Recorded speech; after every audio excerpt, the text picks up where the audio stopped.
ఈరోజు మనం చూసుకునేది పండుమిర్చి పచ్చడి అండి. సమ్మర్ వచ్చేసిందంటే ముందుగానే పచ్చళ్ళన్నీ పట్టేసుకొని సంవత్సరం అంతా నిల్వ ఉంచుకోవచ్చు. సో అందులో ఒకటైనటువంటి బాగా ఇష్టమైనటువంటి అందరికీ ఆంధ్ర స్పెషల్ గుంటూరు పండుమిర్చితో చేసినటువంటి పండుమిర్చి పచ్చడి చూడండి ఎంత బాగుంటుందో. ఇలా మనం ఎప్పుడు కావాలంటే అప్పుడు తాలింపు వేసి పెట్టుకున్నట్టయితే ఈరోజు మనం చూసుకునేది పండుమిర్చి పచ్చడి.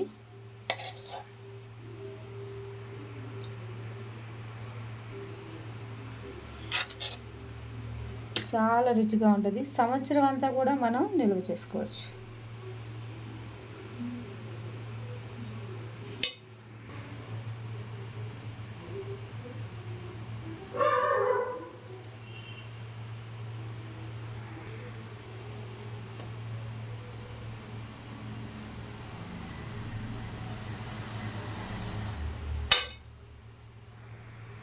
ఈ విధంగా పండుమిర్చి నిల్వ పచ్చడిని మనం తయారు చేసుకోవచ్చు.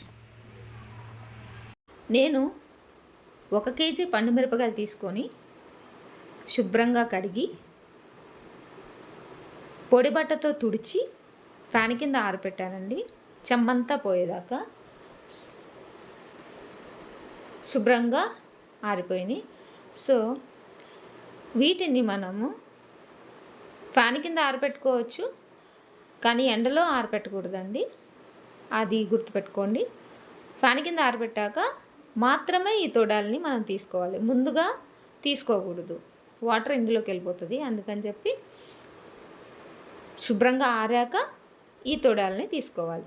ఇప్పుడు నేను ఈ తొడాలను తీస్తున్నాను.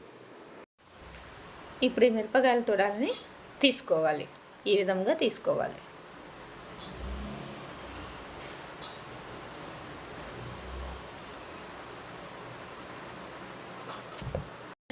ఇలా చిన్న చిన్న ముక్కలుగా కట్ చేసుకోవాలండి. నేను ఈ విధంగా చిన్న చిన్న ముక్కలుగా కట్ చేశాను.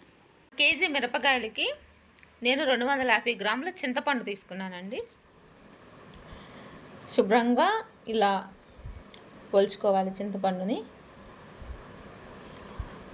గుర్తుంచుకోండి, 1 కేజీకి 250 గ్రాముల చింతపండు తీసుకోవాలి. శుభ్రం చేసుకున్నటువంటి చింతపండుని మిక్సీ జార్లోకి తీసుకుంటున్నాను. 250 గ్రాములు.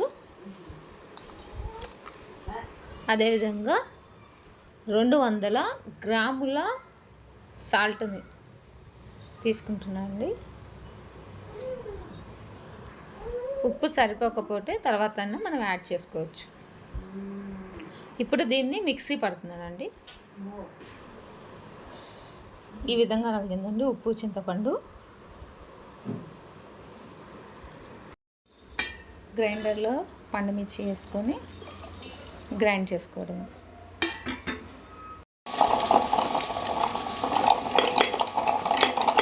నాలుగు వెల్లుల్లి రెబ్బల్ని తీసుకున్నాను. ఒక బాండీ తీసుకొని దానిలో 2 స్పూన్ల ఆవాలు, అలాగే 2 స్పూన్ల మెంతులు తీసుకొని దోరగా వేయించాలి.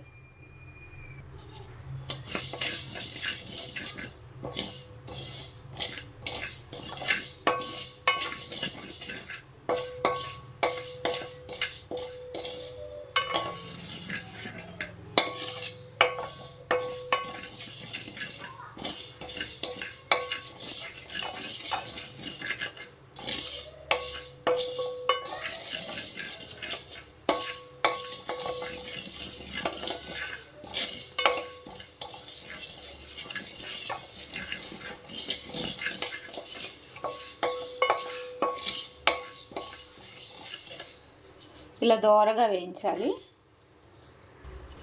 ఇప్పుడు దోరగా వేగిపోయాయండి. వీటిని మనం మిక్సీ పట్టుకోవాలి.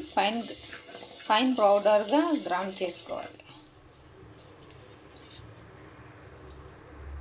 వేయించిన ఆవాలు మెంతులు మిక్సీ గిన్నెలో తీసుకొని గ్రైండ్ చేస్తున్నాను. మెత్తగా గ్రైండ్ చేసుకోవాలి ఆవాలు మెంతులు.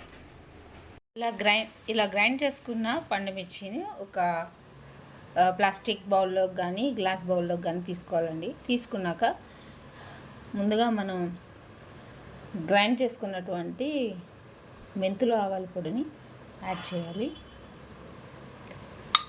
కచ్చాపిచ్చాగా దంచుకున్న వెల్లుల్లిని యాడ్ చేసి కలపాలండి.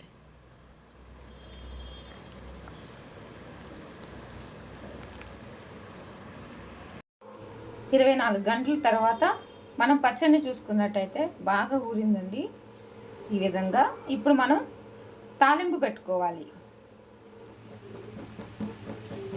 చూడండి ఇలా ఉంటుంది, బాగా ఊరింది. ఆయిల్ యాడ్ చేస్తున్నాను. పచ్చడి కొద్దిగా తాలింపు వేసుకోవచ్చండి, ఎప్పుడు కావాలనుకుంటే అప్పుడు.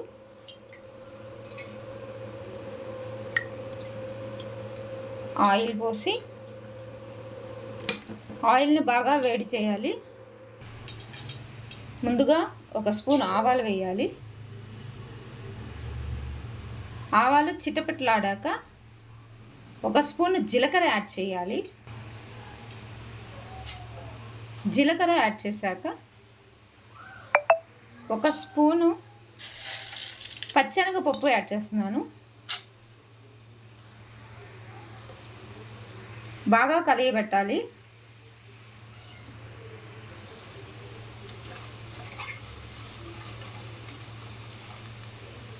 ఒక అర నిమిషం తర్వాత కొద్దిగా మెంతులు యాడ్ చేయాలి.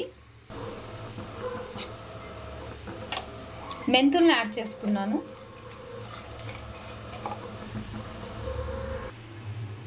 తర్వాత కొద్దిగా వెల్లుల్లి రబ్బల్ని వేయాలండి. ఒక అర నిమిషం తర్వాత ఎండుమిర్చి కూడా మనం యాడ్ చేసుకుందాం.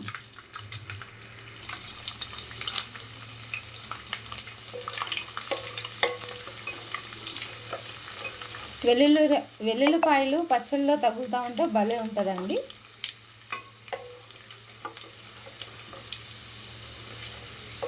వన్ మినిట్ వరకు ఇలా వేయించుకోవాలి. ఎండుమిర్చి వేగాక కాస్త కరివేపాకు కూడా యాడ్ చేస్తే పోపు రెడీ అయిపోతుంది. చూడండి రెడీ అయిపోయింది. సో కొంచెం కరివేపాకు యాడ్ చేస్తున్నాం.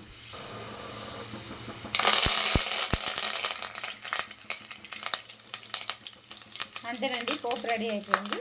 ఇప్పుడు ఆఫ్ చేసి పచ్చడిని ఇందులో కలుపుకుందాం.